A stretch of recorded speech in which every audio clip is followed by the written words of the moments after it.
Good morning, students. Today in this video we are going to learn the 10th class CBSE Nationalism in Europe. This is part 5, and in this part we are going to learn the topic of unification of Italy, and this is the combined topic of both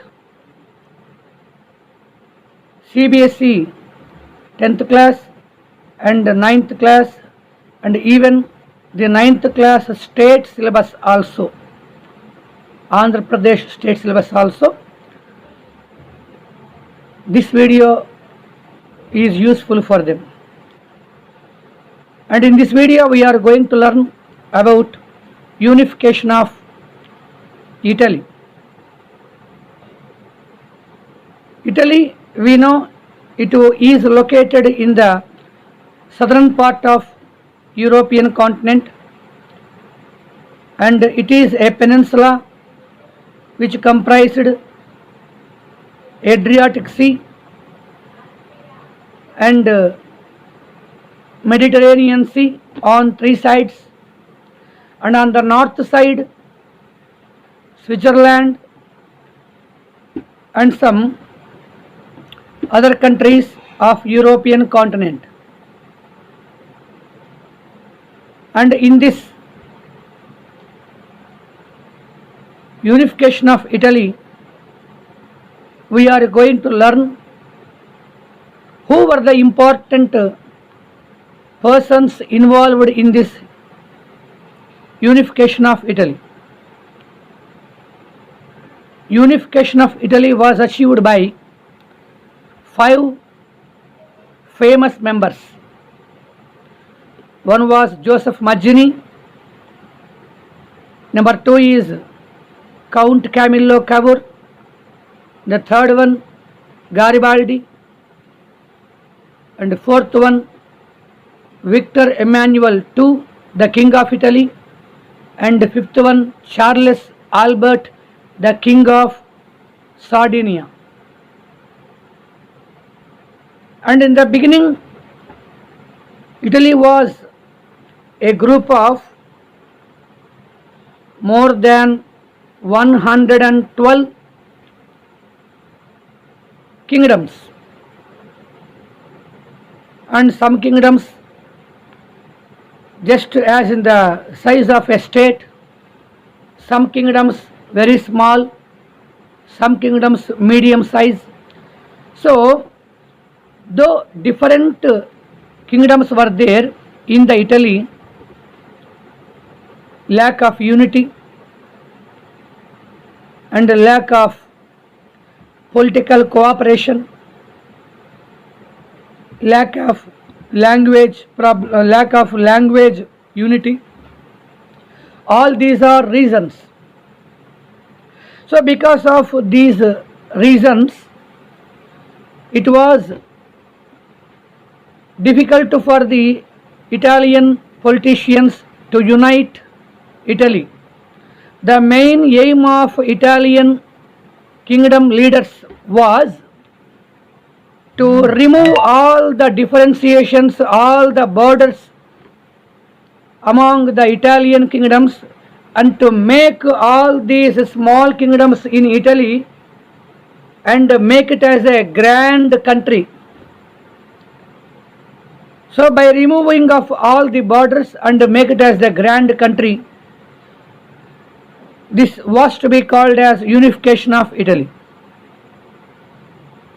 And to achieve this success, the 5 members what I told you, Mazzini, Cavour, Garibaldi, Victor Emmanuel II and Charles Albert worked hard.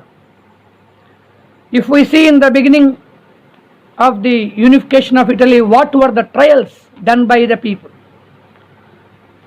There were many secret revolutionary organizations behind unification of Italy. Among those organizations, one was Carbonari. Carbonari was nothing but a secret revolutionary organization of Italy. Actually, the literary meaning of Carbonari was nothing but charcoal burners. In the surrounding of Italy, comprised by number of coal industries, coal mines. So that's why the charcoal burners worked hard for increasing the production. They were laborers and they formed many labor unions. Though they had been working hard and they got lot of production, their lives were still in troubles. And they had taken over all the problems, and they demanded the development of the country, development of Italian society, providing food for all the people, providing employment for all the people, providing security and giving power, giving share in the profit. In this way, development of education. In this way, many demands they kept in front of the kings. But because of disunity, the demands of these Italian people were not fulfilled. And after formation of Carbonari, if we have to take what was the contribution of the leaders, each who participated in making the unification of Italy. First we have to take Mazzini. Joseph Mazzini was born at Genova in 1807 and who worked hard for the unification of Germany. And he was the man who created an intellectual force behind Italians. So Mazzini was the intellectual force behind the Italians, and he had taken the membership of Carbonari. It means he joined as a member in Carbonari, and then he explained what was the necessary of making Italy into a vast country, and he also explained what was the necessary of uniting all the Italian kingdoms. And later he came out from the Carbonari and he established his own political organization. After coming out from Carbonari, he had set up an individual political organization called as Young Italy and Young Europe. Young Italy, Young Europe were the two individual political organizations formed by Mazzini. And Mazzini had a strong feeling, and he was a great patriot in Italy, and he aimed to unite all the Italians into the Italy and make Italy as a grand country. And he was a great orator. By the speeches given by Mazzini and by his political organizations, Young Italy and Young Europe, many Italian persons got attracted and they joined as volunteers in Young Italy and Young Europe. And Mazzini, being as a soldier, worked in the army of Italy, and he successfully gave the military training to his Young Italy people, Young Italy volunteers, and make them not only as volunteers, make them as a soldiers. So the members in Young Italy were almost patriots, and even they are ready to sacrifice their life for the unification of Italy. And one by one, thousands of members joined in Young Italy and Young Europe.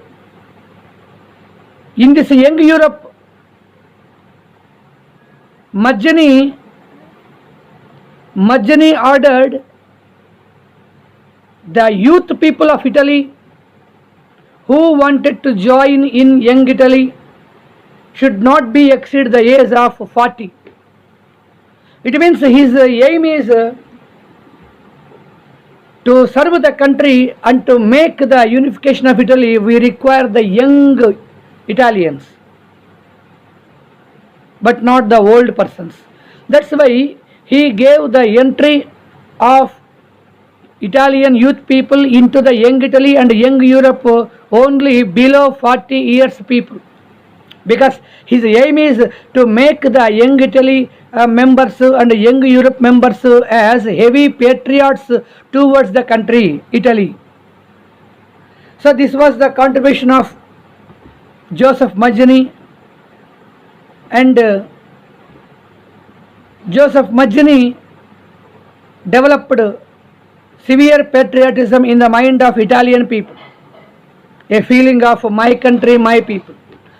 So to achieve the unification of Italy, lakhs of people joined in his group and they fought for the unification of Italy.